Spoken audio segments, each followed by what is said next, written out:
From the Library of Congress in Washington, D.C.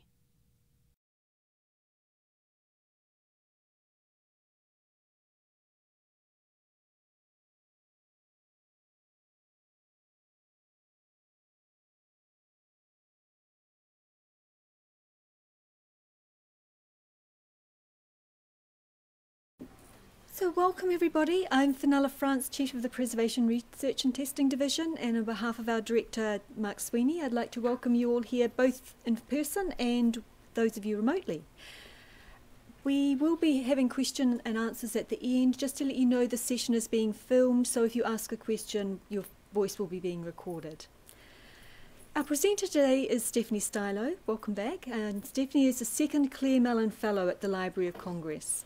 The Council of Library and Information Resources offers a fellowship award to support original source dissertation studies in the humanities at the Preservation Research and Testing Division at the Library of Congress. And the fellowship is part of Claire's long-established Mellon Fellowship program, generously funded by the Andrew W. Mellon Foundation. The successful fellow is a PhD student in a project that benefits from the opportunity to examine original sources using the array of new technologies and equipment available at the Library of Congress. Our speaker, Stephanie Stylo, received her MA from Western Washington University in 2009 with majors in European history and women's studies. She's currently a PhD candidate at the University of Kansas with an emphasis on urbanization in the Atlantic world and minor fields in Latin American history and gender theory. She's a busy lady. Stephanie has received many prestigious research grants and fellowships, including the Truman Foundation Fellowship for International Research, the Tinker Field Research Grant, and the Council for European Studies Research Fellowship. During 2012 and 2013, Stephanie was a visiting scholar here at the library, and while she was here, she worked with scientists in our division and also with staff and curators from the Rare Books and Special Collections Division and the Geography and Maps Division. Her presentation today is on geography and domestic recreation in early modern Europe, exploring how world geography shifted from professional knowledge to general interest in the 17th and 18th century. And we all have so much enjoyed working with her, and I will hand over to Stephanie. Thank you.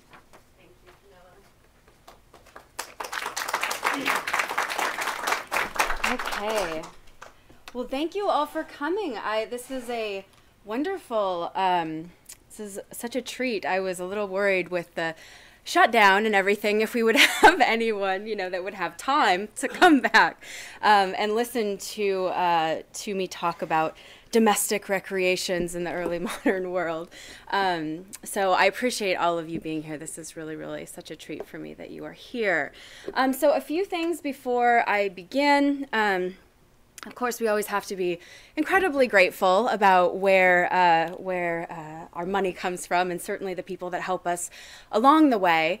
And there are several people that I need to take just a few minutes to thank in Rare Books and Special Collections, Eric Fraser, Dan DeSimone, and of course Mark Dimunation, this sort of wonderful triumvirate of men that are up there that really help shepherd you through your research, which is just lovely. In Geography and Maps, Ed Redmond, of course, and his small army of research librarians that are down there that are always very useful and helpful with getting you material and sort of shepherding you through their vast collections. And then, of course, with preservation, which has just been a really wonderful experience for me. I am a historian by trade, so this was very new for me to work with scientists, but it was very, very exciting. So in particular, Megan Wilson, Cindy Connolly-Ryan, a very, very special thanks to Lynn Brastoff, and of course to Fenella France for being so wonderful and accommodating for me during this year. So again, I had a lot of questions, and they're still working with me on several things. So again, I just want to very much thank everybody that contributed to this project. This subject is actually relatively new to me, so I'm very excited to talk to you about it today. So if you have questions or comments, I strongly encourage that, because it is something that I'm very interested in, and I'm interested in moving forward with. So again, please at the end, I would love to hear what you have to say. But before we get to all of that, I want to introduce you to an 18th century interior designer. So in the 1740s, Thomas Eldridge owned a modest curiosity shop on Bermondsey Street in London.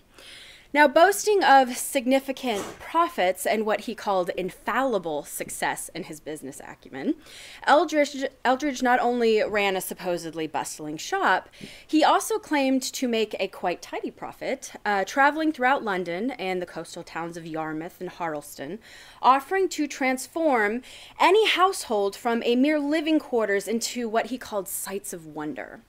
So suggesting that his expertise could inform everything from winemaking to creating dried botanical varieties and hourglass clocks, as well as trade secrets for keeping kidney beans green all year long, Eldridge insisted that for a modest fee, he could teach his patrons how to access a trove of rarities that he gleaned from what he called the labors of the curious, which had never before been made public, right? So he made this sort of wonderful claim.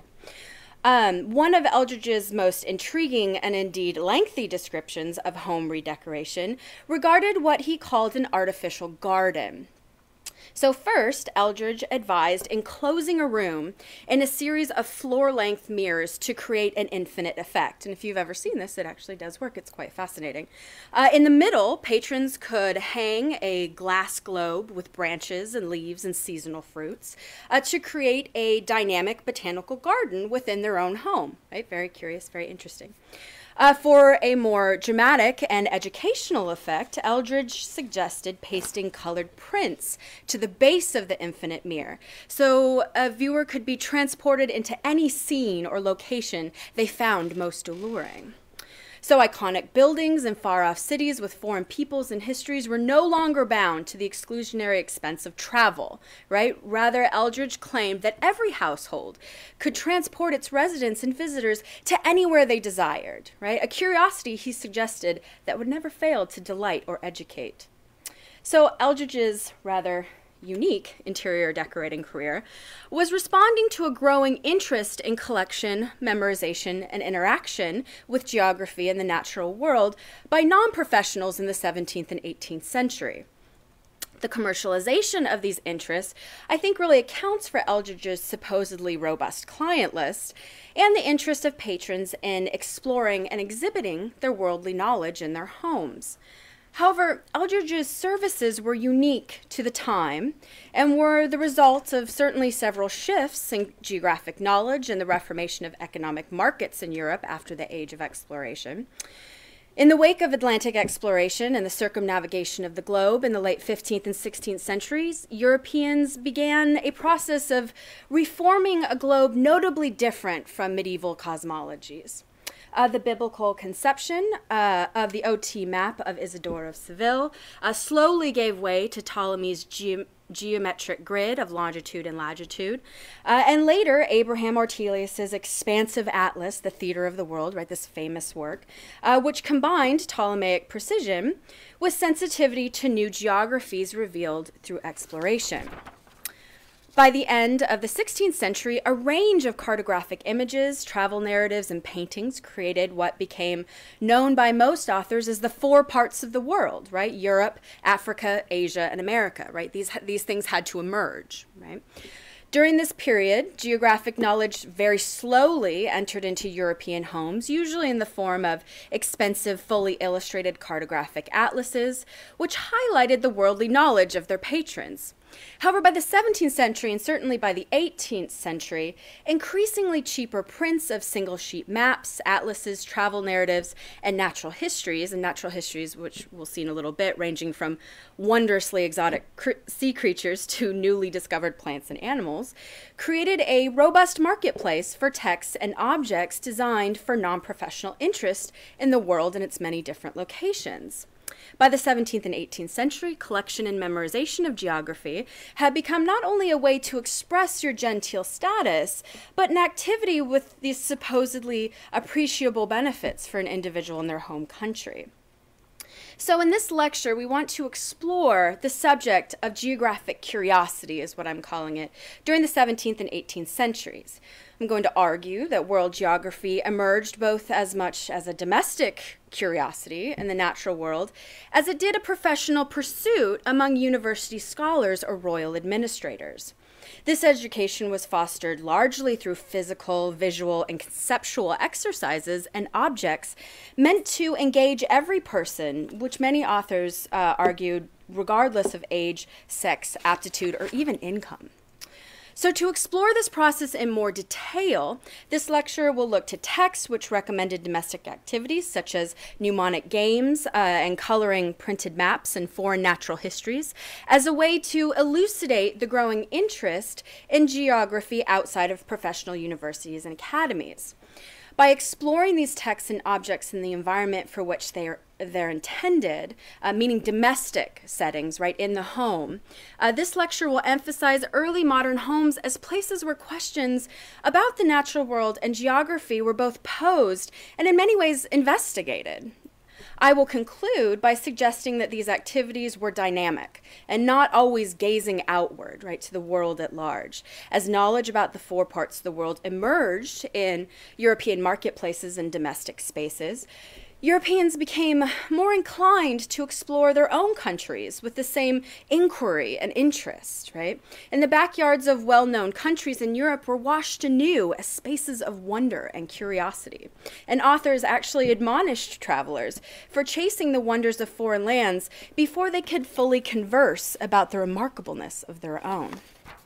So before we get into some of that, which I think is fascinating, we want to set at least a little bit of a stage for contextualizing the place of geography, and particularly what I'm going to be talking about today is maps and natural histories, but geography in domestic spaces, right? Where do we see these things come up? So early modern Europeans were actually quite fond of mounting large printed or canvas maps on walls to express status or to emphasize their understanding of topics such as history, politics, and commerce. 17th and 18th century interior paintings of domestic spaces show that people actually hung maps on walls for decoration just as they did with paintings, right? They were very beautiful and were just lovely to look at. The most well-known example of decorative maps in domestic spaces is, of course, Dutch Golden Age painter Vermeer, who emphasized maps and globes in a number of his works. So if you're not familiar with Vermeer, he is the one that brings us the enduring painting Girl with the Pearl Earring, right? So he also was very fond of these other sort of domestic settings. Some of his more well-known paintings that included maps were The Woman in Blue, which is what we see here, in which we see a large decorative wall map hanging in the background. Also, The Art of Painting, in which we see an enlarged version of cartographer Vischer's 1636 map of the 17 provinces, serving as the backdrop to a young artist who's painting a portrait of Clio, right, the muse of history. An interesting corollary that might be interesting for the conservators and the preservationists in the room, during preparation for a Vermeer exhibit in Berlin, infrared photography revealed that Vermeer's Woman with the Pearl Necklace, which is also a very well-known painting, actually initially featured also a similar map to the one that hung in The Art of Painting directly behind the standing girl. So again, suggesting this commonality, right, of representing cartographic images in the home, right? I found this like absolutely fascinating that they were able to find this. So, so a truly sort of lovely example.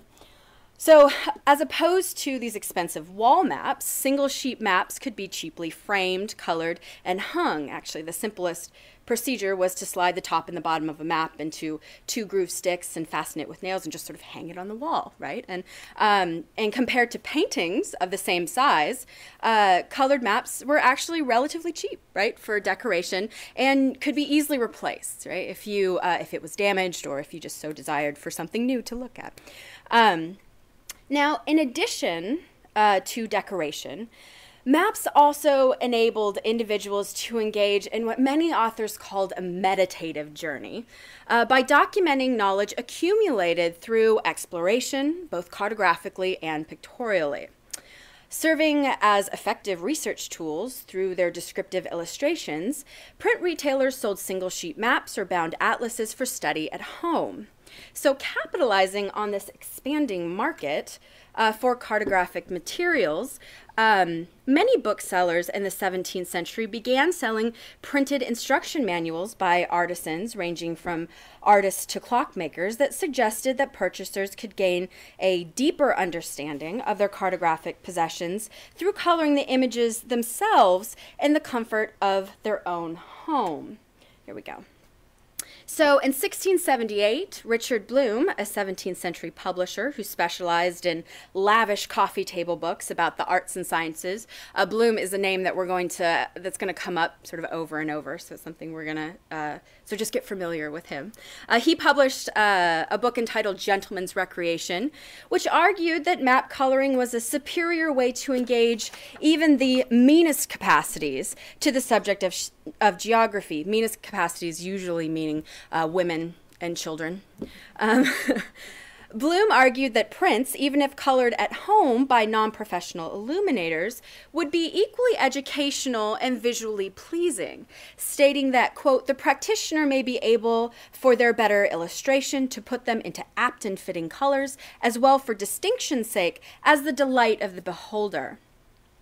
A contemporaneous manual similarly argued for coloring maps as a useful and easily attained skill, stating that to wash maps or printed pictures is nothing else but to set them out in their proper colors, which to perform well is a fine thing, delightful and quickly attained.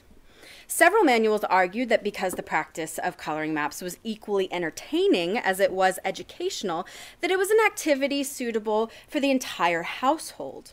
17th century manual Academia Italica explicitly encouraged women to color maps at home, stating women could be just as ingenious as men if they put their mind to it, meaning drawing and coloring. And he notes, but I confess they have not so many helps, so therefore I could wish that they, as well as men, would use this book until they know how to get a better understanding.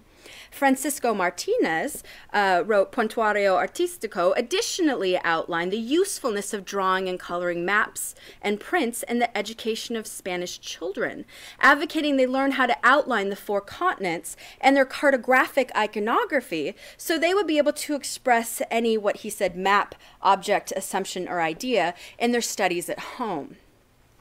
So in particular, manuals offered practitioners instructions on how to color both general and specific attributes of world geography. So in addition to conceptualizing continental differences through coloring political boundaries, manuals suggested knowing how to appropriately color phenotypical differences, environmental variations, and differences in flora, fauna, and wildlife in foreign lands, either in the map itself or with accompanying prints. J.B. Smith, who was actually a clockmaker, wrote The Art of Painting in Oil, which actually suggested a specific kind of methodology to coloring maps at home, stating that, quote, those who delight in the knowledge of maps, whereby being colored and several divisions distinguished from one another by coloring all different kinds, so give a better idea of the countries they describe than they could possibly do uncolored. Smith gave detailed instructions on how to color maps so as to acquire a working knowledge of world geography and its many what he calls divisions. Smith began the work of dividing by advising a practitioner to color first political borders, which separated countries or regions, moving on to land masses, then seashores, lakes, forests, and eventually moving into specific images which uniquely distinguished the represented geography, so including skin tone and garments. So again, moving from this large-scale idea of geography into these specifics. So again, suggesting this kind of methodology, which is quite fascinating to me. So one of the things I'm interested in is connecting these instructions to popular text which promoted geographic knowledge through other contemporary mnemonic images and activities aimed at non-professionals, right? It's my theory that coloring activities complemented text, which offered mnemonic tips for learning geography and could thus offer insight into the seemingly excessive elaboration of some of these coloring instructions. And they do become quite excessive, which you'll see sort of throughout here. So contemporary authors actually made similar arguments to what I'm making, now in the 21st century. Henry Peacham, who was also a writer of Gentleman's Handbook, stated that, quote, "I wish you now and then to exercise your pen in drawing and imitating cards and maps, as also your pencil in washing and coloring small tables of countries and places, which at your leisure you may in 1 fortnight easily learn to do, for the practice of the hand thus speedily instruct the mind and strongly confirm the memory beyond anything else." So very interesting, right? So if we compare Smith's detailed instructions to texts which advocated for geographic knowledge during the early modern period, we find that authors are employing the same basic, actually Ptolemaic approach to geography used by cartographers for centuries. So written in the 2nd century, Ptolemy's Geographia proposed meridians and parallels for breaking down the world into large-scale sections and established a way of seeing the globe both in generalities and specifics. Ptolemy elucidated the study of world and regional geography by creating a visual mnemonic which conceptualized the regional and specific as a head versus specific features, such as an ear or mouth, right? And so where both could be considered distinct from one another, one would not really be recognizable without the other, right? You needed the both to get this full picture. The head, which was world cartography, viewed the entire known world in a broad view, such as regions or land masses. And once the world was appropriately visualized, right, through the head, the regional cartography could come in and effectively describe details such as environmental features, great cities, notable people, things like that. So some early modern authors created actually a similar visual mnemonic rubric for their readers. For example, Christopher de Sauvigny's Table of Liberal Arts presented readers with a short but very readable encyclopedia of subjects such as grammar, arithmetic, music, geography, medicine, and theology. On the topic of geography, Sauvigny anatomized the world's many parts by dividing the whole globe into old and new continents, mountains, rivers, islands, etc. In the middle of the tree was a miniaturized copy of Abraham Ortelius's world map for reference.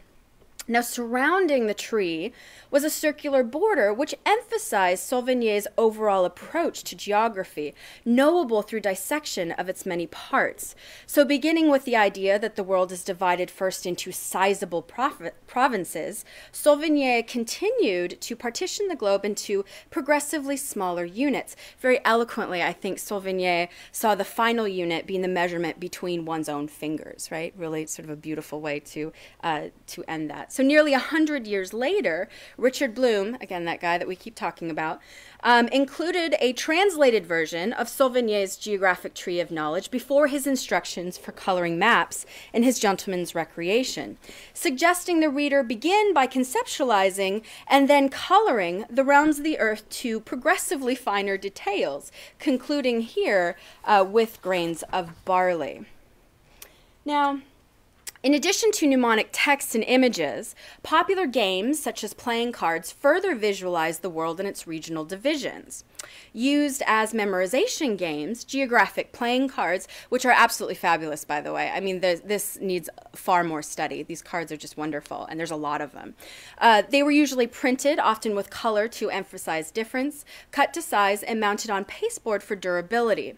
Now, some cards featured a suit, right, usually the French suit of hearts, diamonds, clubs, and spades, which could be used in other games, while others retained really the strictly educational function, featuring just geographic divisions.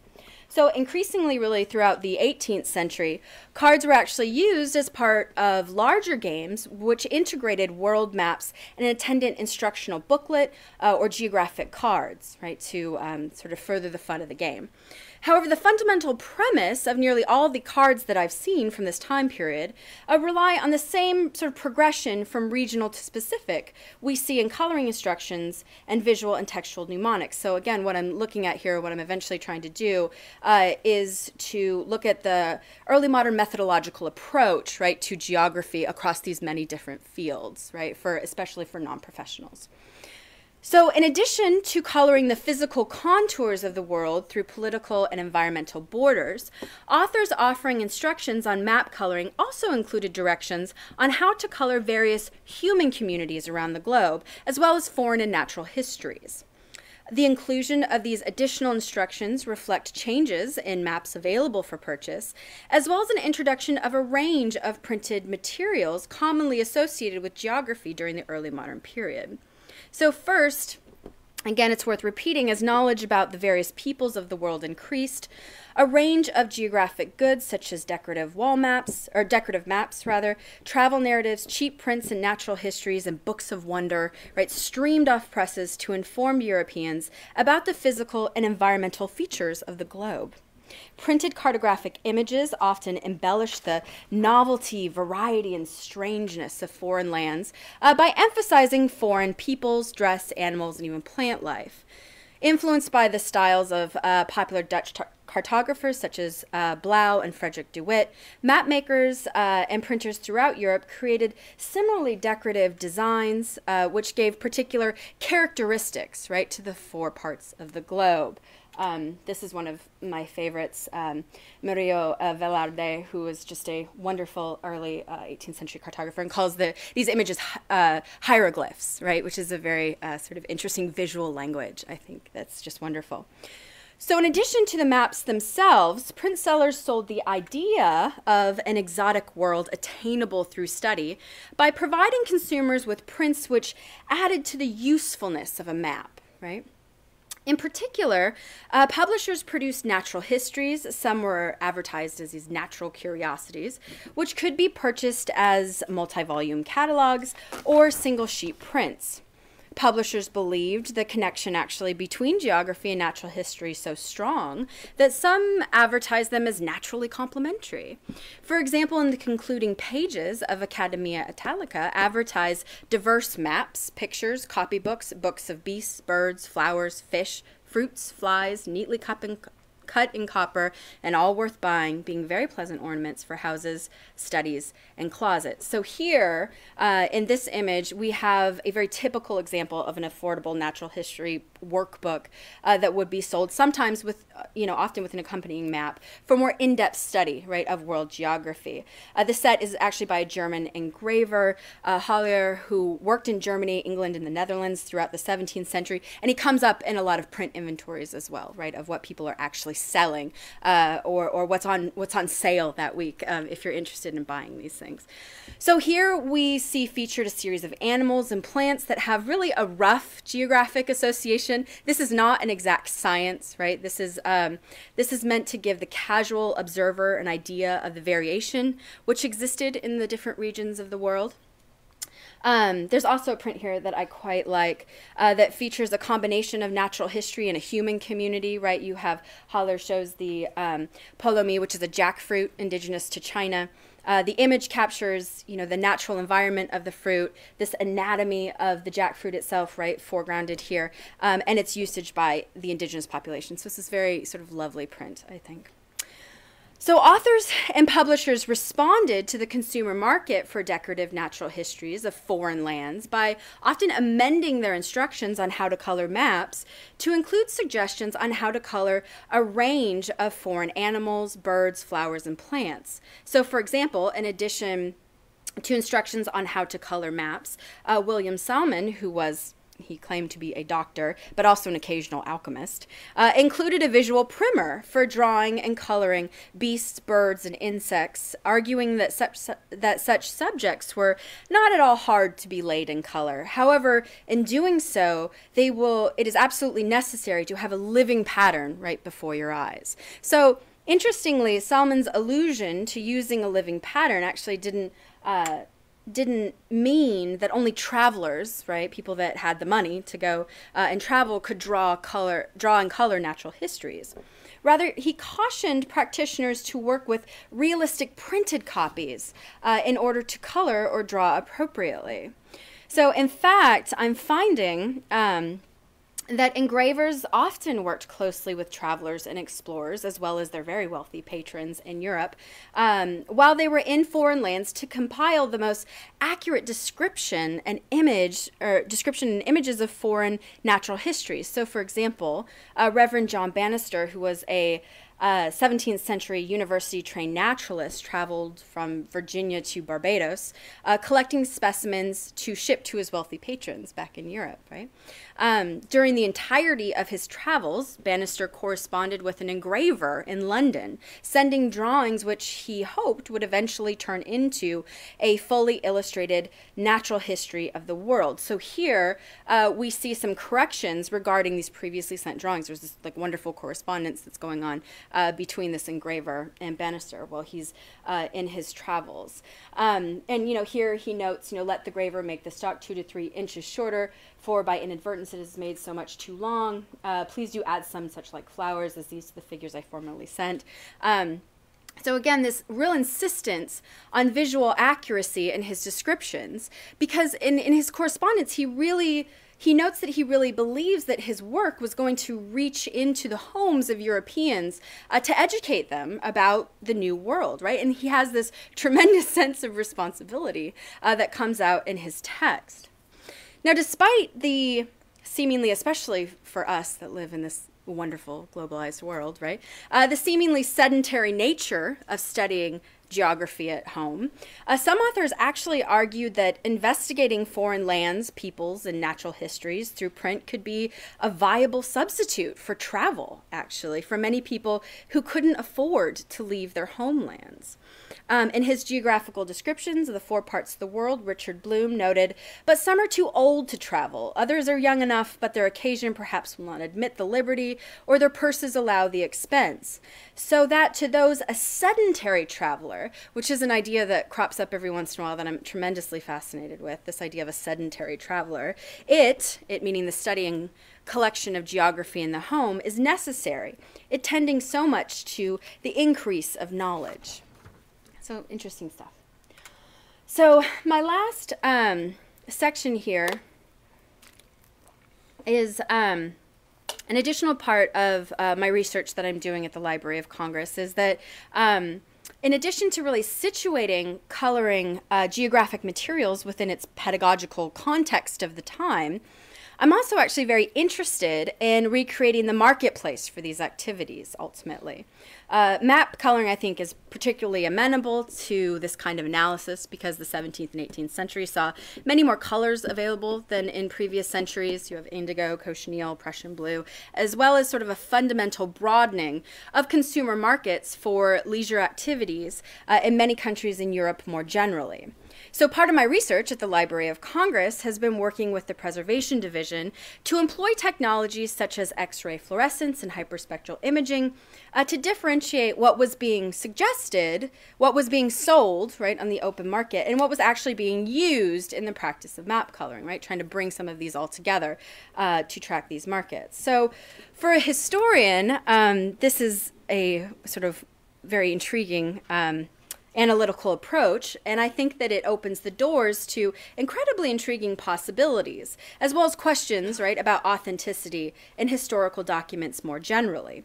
So understanding the history of pigments, as well as the specific color combinations or mixtures, can indicate the provenance or authorship of specific works, right? Professional colorists, especially, who worked at particular houses, were known to be rather formulaic even in their approach to mixing colors, especially in the mass production of certain maps and prints. And understanding pigments and their binders can be useful in differentiating hands in the coloring process, as which we'll see in a little bit, as well as locating, dating, and authenticating historical documents. So all very important. Also, there appears to have been a remarkably specific, or there was remarkably specific instructions for coloring printed maps. This is one of my very favorite examples by J.B. Smith, again, this clockmaker that we talked about earlier, who included recipes for specific, what he called tinctures, which would evoke, again, what he called the true nature of a scene. right? And these instructions were impressively detailed. So for example, he states, if there be any ships, color the water shaded at the bottom with indigo, painting the hull of the ship with umber, the sails with a tincture of myrrh, and the flags with vermilion or blue bice. And if they are represented as firing their guns, let all the smoke be done with a very thin bice. And as for the margent, or the square stick of degrees, as the graver terms it, which goes round the map, let that be colored either with yellow or red lead or crimson, none but these three colors serving well for this purpose, right? So really intriguingly specific instructions for some of this stuff. So by beginning this process, we had a couple measures, right, to start thinking about some of this stuff. And we chose two works, which we thought gave us a nice range of maps and styles to look at. The first was a set of maps by Dutch artist, printer, and map maker Frederik de Wit, who was very active in Amsterdam in the 17th century, running an incredibly profitable printing house through which he sold single sheet maps, sea charts, and atlases until his death in the early 18th century, at which point actually his wife took over for him for a while and ran the business for a little bit. We chose this particular series of maps because, I mean, there were several sort of very intriguing parts of it. It was, this series was bound in vellum, contained several, again, of these single sheet maps. They represented a very nice range of de Wit's works during this time period.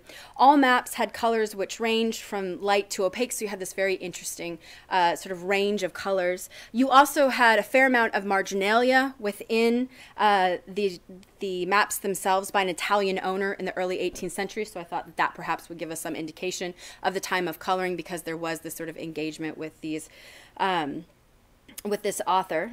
So for de Wit, we gathered XRF data on several maps for which we took readings from several points on each map to compare with other pigments throughout the text. So here we have a typical sort of reference guide that we created for these specific points that we took for the pigments with XRF analysis. So for each map, we generated a data reading, which I have to admit is still incredibly intimidating when I look at it for a non-scientist. So again, this special thanks for everyone that helped get me through this process. And this would give us, we hoped, some indication of the inorganic components present in the map, and then of course, then some indication as to what pigments were being used at the time of coloring. Now, for de Wit, we ended up finding way more than we bargained for. This ended up being an incredibly fascinating work. And in reality, we found actually a fair amount of modern intervention in this map, which was not something that we expected to find, but was, again, incredibly fascinating. We found several colors that from the 19th century and certainly the 20th century as well. We also found some inconsistent mixtures for same colors that would suggest perhaps several different hands right in the coloring of these maps. So it opened up some very sort of intriguing possibilities for analysis.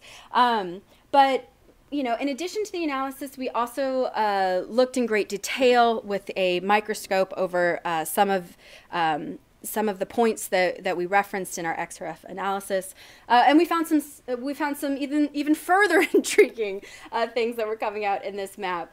In particular, the long and short of it is that we came to the conclusion that what we had was probably an original wash, a very light wash underneath, right? And then it had been gone over probably sometime in the early 20th century, right? To perhaps the color was fading, or perhaps to preserve, right, the color of the map itself for, you know, whatever reason, perhaps even just for fun. So these are a couple of the microviews that I found, you know, incredibly intriguing. For this yellow border that we see up here, I think you can see it rather well, that you have this sort of light yellow wash underneath, and this incredibly sort of dominant chrome yellow that comes in right over it. The lobster is another one of my absolute favorites that's on the world map. You see this bluish pink, and then this dominant, very dominant red right over it. Again, and this has nothing to do with shading, right? That this is clearly someone has gone over it at some point. So sort of interesting. Also, many of the borders looked very colored over several times, where you see an original very light wash underneath, and then a much thicker dominant color, right? So very interesting, right? This ended up being incredibly complex. An incredibly complex series of maps with just amazing potential. And I believe, or I hope, I think Lynn Brostoff is going to be working on this a little bit in the future, perhaps, which will be very exciting. So we also did some work with the library's copy of Richard Bloom's Geographical Descriptions of the Four Parts of the World, which was a 17th century printing. We were particularly interested in this text because all the maps seemed to have a very visually consistent color. And of course, we had a copy of Bloom's Gentleman's Recreations, which included this fascinating section on map coloring. So in particular, we were interested in confirming or comparing what was in Bloom's instructions with what was on the map. So again, we have this sort of key that we created for these different points that we took this analysis. And what we found was that this most likely contained 17th century color, right? Specific colors were elementally identical, meaning all the blues were the same kind of blue, again suggesting this one hand. Another indicator was that XRF picked up what was most likely smalt, right? Smalt shows up in manuals during a very specific time period, at least what I'm finding is particularly in the 17th century, these manuals for coloring, again for this broader audience of coloring, suggest smalt only really with the 17th century. It's displaced later by different blues, particularly Prussian blue in the 18th century. Also, smalt is basically ground glass, so it can be identified really under a microscope as sort of this coarsely ground blue, which, you know, I'm wondering if this is sort of what we're seeing here. Other pigments that we identified were consistent with the time period, such as vermilion, also called cinnabar at the time. Another color that was largely supplanted later on by different reds, so again suggesting the time period. We actually found surprisingly few organic pigments, which is going to be interesting, I think, in just a second.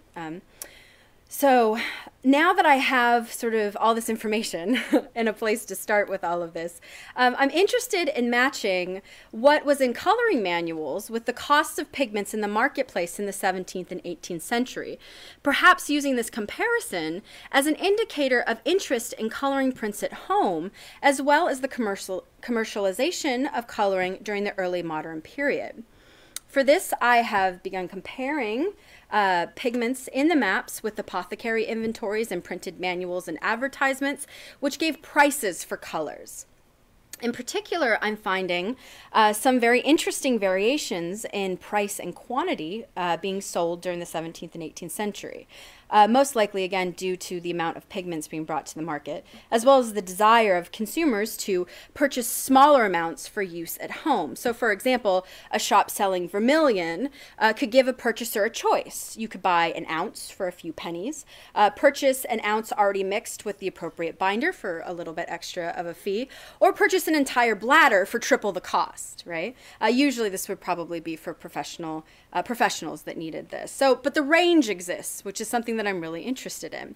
I'm also interested in inventories and advertisements for accompanying materials, such as color boxes. These were usually small wooden boxes divided into different compartments for color vials and pencils, mixing trays, and other utensils that sort of go along with a lot of this, as a way to explore how retailers were accommodating for this casual, really small-scale usage.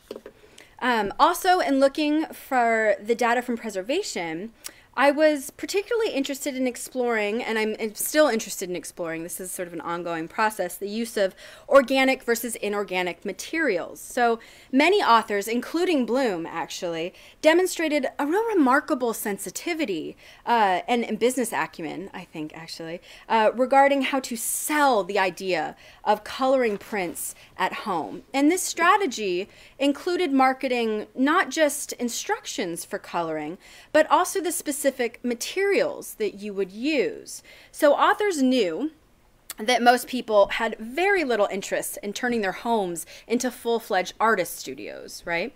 Nor did they encourage any form of really professionalism in their readership. Professional painters and illuminators were taught in studios through apprenticeships. And despite the strides made by early modern artists to promote the nobility of their profession, and in the 17th and 18th century, this did happen, and they did make very good strides. But despite this, authors wishing to sell coloring at home as a genteel activity had to limit the association with artisanship, right? That sometimes these ideas could be sort of mutually exclusive, or at least the sort of shadow of that happened throughout the 18th century. One author actually assuredly noted that coloring maps at home was no disgrace to you, right? Since in other countries, it's actually the practice of princes, is what he says. Bloom actually similarly argued in Gentleman's Recreation that washing maps in their proper color was a genteel activity, and made sure to suggest that his instructions were not for professional knowledge, but diverting and educational, and were educational for the entire household, again, including women and children. In addition to acknowledging the various capacities of their readerships, authors sometimes acknowledge the difficulty, or quite frankly even danger, of coloring maps in non-professional settings, right? So, for example, Bloom suggested purchasing a set of colors that he found were best for the activity of map coloring. And for this, he provided a very general list of common inorganic pigments, right? So you have like copper green and vermilion, like all these things that you would think would come up with this list. But interestingly, he also included a deliberate caveat in regards to organic pigments.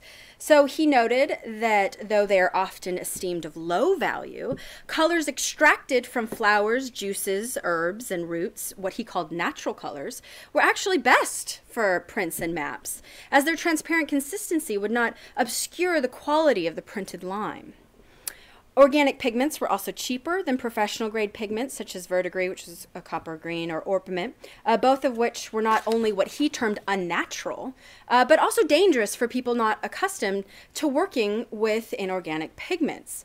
And really, Bloom's concern in many ways was really founded. There could be very real repercussions for the misuse of certain pigments by people unaccustomed to their danger, right? Azurite and verditer can cause skin allergies. And vermilion and orpiment and verdigris can be toxic, right, if inhaled or ingested by accident.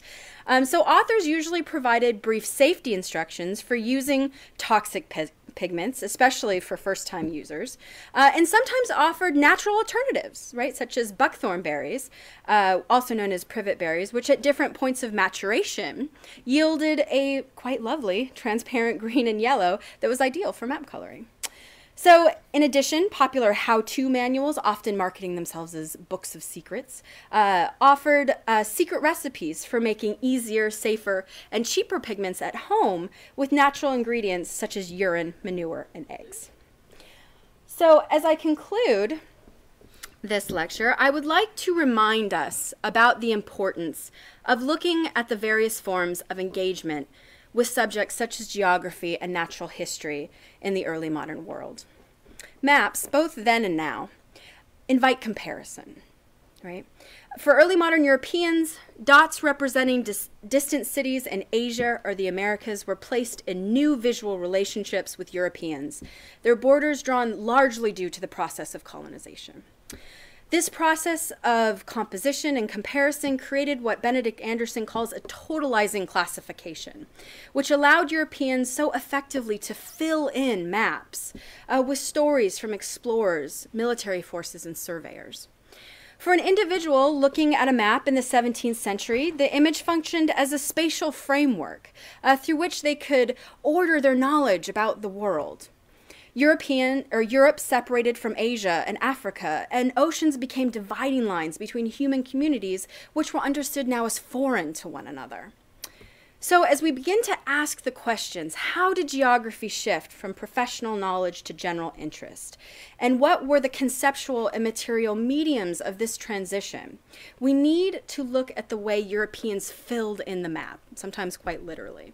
I argue here that pedagogical domestic activities, such as coloring maps and natural histories, was a way Europeans, again, framed their knowledge about the world around them. Beyond a pedagogical home decoration, the act of coloring introduced often everyday Europeans to the four-part continental structure of Europe, Asia, Africa, and America, and fostered a growing interest in locating and classifying the material world around them. However, and I want to truly end with this, this process, I firmly believe, was not static, right? As foreign geographies and natural histories came more into focus for Europeans, their gaze turned inward. Backyards became spaces of wonder and inquiry, inherently worthy of study and interest by their inhabitants and visitors. At a proceedings of the Royal Society of London, Richard Waller presented a specimen chart of colors, which he argued that everyone and anyone could make and carry around with them so as to always be ready, right, to accurately identify interesting plants, animals, and insects in a running journal, which he suggested you should always carry around a map, too. Contemporaneously, authors and publishers began compiling inventories which declared the study of local geographies comparable to the wonders of foreign lands. So as Europeans grappled with what it meant to possess a local indigeneity, regional maps and natural histories, often called regional curiosities, became interesting and important parts of regional identity. And young men traveling abroad were censured, if not conversant in the geographic and natural wonders of their homelands. Thus, exploring the way Europeans thought about geography, about identity, about natural history, while looking both outward and inward, can help us further define this complex process of Anderson's sort of totalizing classification in all four parts of the globe that emerged, both Africa, Asia, as well, or in America as well as Europe. Thank you.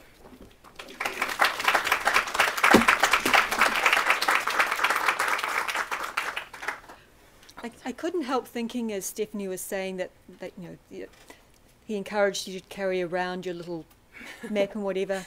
My mind popped to it. There must be an app for that. Yes. And it must be very natural for preservation. Of course you would, right? So I think this has given a great example, particularly of why we set up the Claire Mellon Fellowship, which was to really link together diverse fields and different disciplines. And I think this is such a rich presentation just to show the interaction between so many different fields. We'll open it up for questions, and either Stephanie or I will repeat the question for our remote viewers. Any questions out there? Down here and then in the back row. One of the books or publications that you mentioned was about coloring in oil paints, but for a map on paper, wouldn't you use watercolor? Yeah, and often the instruction manuals would give, they were sort of composites, and so you would have instructions for several things, right? So, and map coloring was often put in with all kinds of different colorings. So you have to, when you're looking at these manuals, you have to first not sort of write it off of like, oh, they're talking about painting with oil. You know what I mean? Of that, you have to really dig deep a little bit. And actually, the one that you're mentioning, I think, is most interesting because the section on map coloring wasn't added in until 1701. And it actually went through several editions, which is really fascinating. And Smith talks about how there's been no good representations of how you're supposed to do this. And so he comes in, he's like, I'm going to give you just sort of the full, oh, pardon me. Oh, thank you. So he says that I'm going to give you sort of the full, detail of everything that you need, in that one. So, so that particular text is a very, very interesting, dynamic with that. But yeah, you are correct that it was painting with oil. So sorry about that, Fenella. Yes, are there any replicas of cards from centuries ago to today that are available for purchase today? Are there any replicas? Yeah. See, that's a fascinating question. I know of only about 2 historians that have been working with these cards, and to the furthest of my knowledge, no, which is a shame because they are absolutely fascinating looking. So it would be very fun. I know that you can find some very lovely digitized copies. So if you're interested in this, the British Library has a fair amount of them that are just wonderful. And then the Library of Congress has a couple as well. But unfortunately, I don't know. It would be a great, investment opportunity because they're so neat looking, I think. Yeah. And really deserve further study, analytical study by historians and geographers too, quite frankly. So. Yeah. Did you notice that with the professional colorists that you discussed, that there may have been differences over time? In other words, if the professional colorist did all the work during this session or this time period, it would be reasonable to expect it to be consistent. Mm-hmm. Yeah. But could everything still be legit and all of that? Right. And yet it's not consistent because perhaps they use different supplies. Right. Or maybe they couldn't remember the color when it was wet because they only have that catalog when it's dry. Right. Yeah. And I think that this question is so you were suggesting that the consistency could change, right? And is there any sort of accounting for that, or like how would you account for that? Which is a very good question. Unfortunately, I'm not really prepared to answer that now because I think I would need I would have needed to approach this subject a little differently, I think, for that. It would have been fascinating, and perhaps if I had the foresight, I could have done this, but to focus perhaps on what I conceived of was a particular coloring house or something like that, and know that they did a series of maps that were perhaps here at the Library of Congress, and we could sort of track that, right? Which would be another really interesting way to approach it. But unfortunately, I mean, it's a lovely question. I don't really have an answer for it, unfortunately. But it's good. You should look into that because it's very good. So. Any other questions? Well, please join with me again in thanking Stephanie. It's been a delight having her here, and we hope you might have her back in the future. Thank you. This has been a presentation of the Library of Congress. Visit us at loc.gov.